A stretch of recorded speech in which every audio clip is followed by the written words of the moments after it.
cascara xoài kem muối vạn người đắm đuối này chỉ còn 49k, lại còn free ship.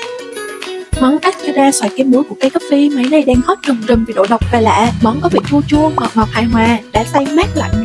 Lớp kem mặt béo siêu dày và nửa quả đào to bự. Món siêu hot này được làm từ trà cascara Blue Sunlight độc quyền của cây coffee. Giá thị trường lên đến 1 triệu một ký đó nha.